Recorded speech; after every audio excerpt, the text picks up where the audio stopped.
Welcome back. Part two of remote data blocks. We're going to be looking at connecting up an Airtable database up to the block editor. And so we're going to have an Airtable source of data connect up to the block editor, and it's going to sync up directly to our blocks. And that means if we make changes in Airtable, it's going to sync up directly to our block editor.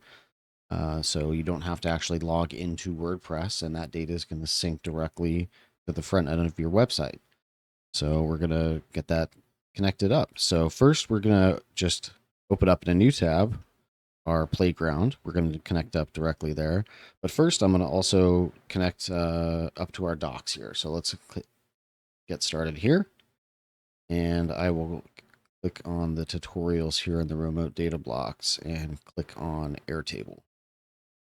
And so for Airtable, you just need to have a free Airtable account. And what we're going to do is connect up to the personal access token. So you can come to the documentation here on remotedatablocks.com, and under Airtable, you can either download the event planning template here, which you can open and download to your Airtable and click use template. I'm actually just going to use one that I already have here that has some images in it, so we can see those on the canvas in the block editor. So I'm going to forgo that, and then you just need to come down to create a personal access token. So the easiest way to do that is to come to your Airtable account and to go down to your icon here and to go to Builder Hub and to create a token. So I'm just going to call this remote data blocks. And our scope is going to be for data read for the records, and another scope for the schema to read that. And you can specify the base. I'm just going to make it so that it can read all the bases. It's just a demo account I have. So I'm going to copy that code, go back to our WordPress playground here. And this is just the default page that I'm in here. Go back to our pages here, down to settings, remote data blocks. And we'll connect new Airtable. And let's just name our source here. I don't know, remote data blocks. Paste in our access token. And if you're not successful, it won't show successful. So then you have to select your individual base here. So I will select my interior design one and whichever table you want. So if you have multiple tables, you can specify whichever ones you want. And then it'll have you auto register the blocks, which is very helpful. So you don't actually have to go in and connect up any of the schema for the blocks. It'll all just register those for you. And you're basically done. Now we can just go into our pages here and let's just add a new page for our Airtable blocks.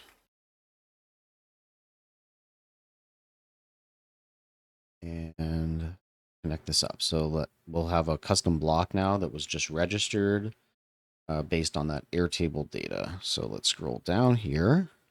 And now we have our remote data blocks here. So we have our default conference event. That was what comes with the plugin. And now we have these two new ones here. So we have our remote data table 1 and remote data table 1 loop. So let's check these out. So here is our remote data blocks table 1 loop. And now we can load our collection and we can choose a pattern or edit manually. So let's just choose a pattern and it's going to select just a sort of a default pattern for us. And just like that, it's going to load all of our data in. So perfect. And we can look at the structure panel real quick and we can see it's already got in some pagination. It's got a no results template. And then the item template is just a very simple, block editor template with columns and all the fields from my, actually not got all of my fields. I can see it's got my featured image though. It's got the name of my, close this out, go back to our data real quick. And it's got the name of my like rental property or whatever, or like the art piece or what. I don't even know what this is. Let's just call it a art exhibition. It's got the name of the piece, the artist, and the art piece and the price.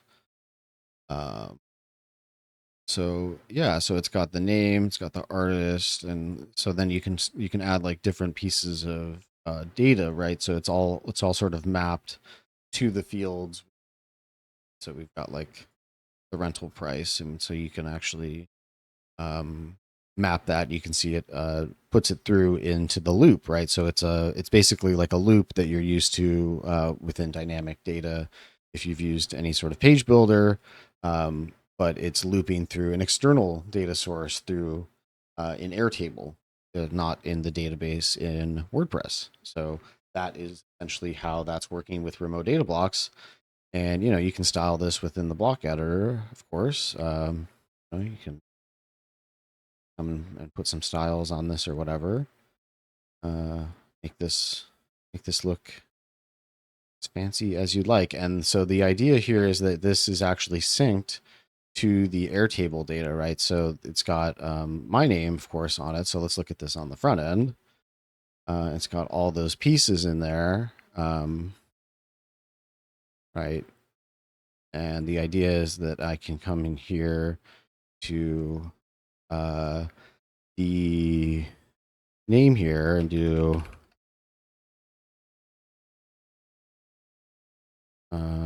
I could change the name here, for instance. Right, I could change that name, right, to Matt Mullenweg, of course, and it could update, of course, all across the entire website. Refresh this, and now without me editing on the actual website itself, the block has updated in the block editor. So very powerful thing that the remote data blocks give you, the power of syncing data across different parts of WordPress and outside of WordPress. So that is basically, that's how you connect up Airtable. That's how you sync data from Airtable into the block editor. And that's some Airtable blocks. Now, and one quick mention here is that if I had a different Airtable base, if I say I wanted to have, right, like I have that that table here, right? If I had another table, I am unable to do that because remember, if I come back to my remote data here, I can edit this. But I only have that one base that I can select. If I select another base, like I have this other like Zillow property data, if I select that as like, oh, look, great, let's go create some custom blocks for that. The unfortunate problem there is that now if I come back to this block, well, I thought that was the case. Let me see. Go back here. If I edit this, doesn't that break this? Maybe I'm wrong. I thought that broke that data. Maybe I misspoke. I thought you could only have one source of data, so perhaps I am misunderstanding how this works. So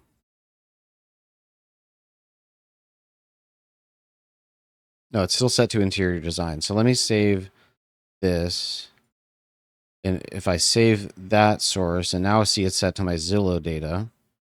See, I think I'm pretty sure that, like I will lose my block that I just made with the interior design data. So if I refresh this, yeah, I think if I edit this, yeah, so I've lost that previous source of data now. So that's like the one caveat there. So I think I would need to perhaps register each Airtable block separately, which maybe that's something that the team at WordPress VIP can think of, that they can build into the future versions of remote data blocks. But anyway, that is just one of the small caveats to think about when you're using this plugin. But otherwise, this is a very uh, very impressive plugin. A very I think useful little thing to use, especially if you have clients with data in Airtable, as probably many of you do. So anyway, that's using Airtable with remote data blocks and the block editor. See you in the next one.